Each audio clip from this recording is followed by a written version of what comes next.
Okie dokie. There's the clutch.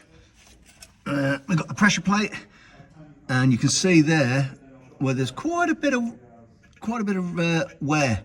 I'd say it's a good approaching 0.5 of a mil, where the release bearing sits on there. When you put your foot on the clutch actuating arm pushes that bearing against these fingers, which I won't be able to do it, but you can move them in under hydraulic pressure. You push those in, the tops come out, and that releases the friction plate, which is just inside there. But the thing is, on this one as well, it's a dual mass flywheel. They're expensive, they're heavy. Oh, it stinks of clutch burn, but yet the thing never span up. It never, the clutch didn't slip, so it's unusual. But I'm going to pull it all off, and irregardless of whether I find anything untoward or not untoward, and it turns out the clutch is fine, but it obviously isn't, I'll put it on the shelf as a spare. If I find, once I get the actual friction plate off, that'll be the point where we see how much wear's on there. So this will probably be the job for tomorrow. Yeah, I've only got to undo these ringer bolts here, and the thing will come straight off. I've got the loft clutch, LOF clutch, just on the floor over there. That I'll put on tomorrow, I reckon. So there we go, a good day. Gearbox was a nightmare. There it is. In fact, while I'm here, oh, yes, just twatting my head. Right, there is the fork. So, slave cylinder fits onto there,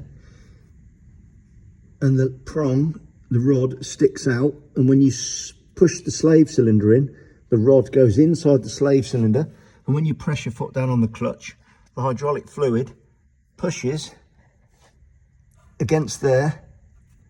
You can see that going in and out, and you can see the bearing. So that will be the position. And then when you want to change gear, you push down, it pushes against those fingers on the clutch plate, and those fingers push against and help release the friction plate. The splines are not too bad. There's a little bit of wear just there, just a little bit flatter than at the back. Obviously it's where it's been sitting here, but that bearing, I'll just pull it off. There we go. That is a bog standard Land Rover plastic release bearing. You can see the wear and tear in that, and the shite in there. I'm going to replace it with an all steel one.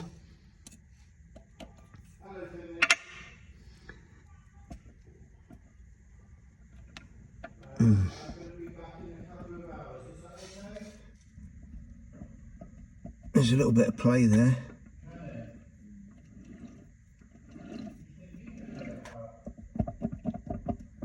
Yeah, I'll check all that, make sure it's all in tolerance.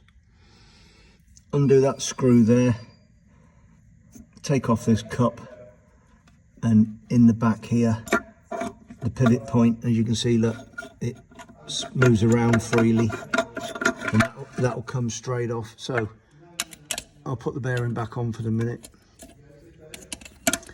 Those little recesses there is where those fork ends there sit on.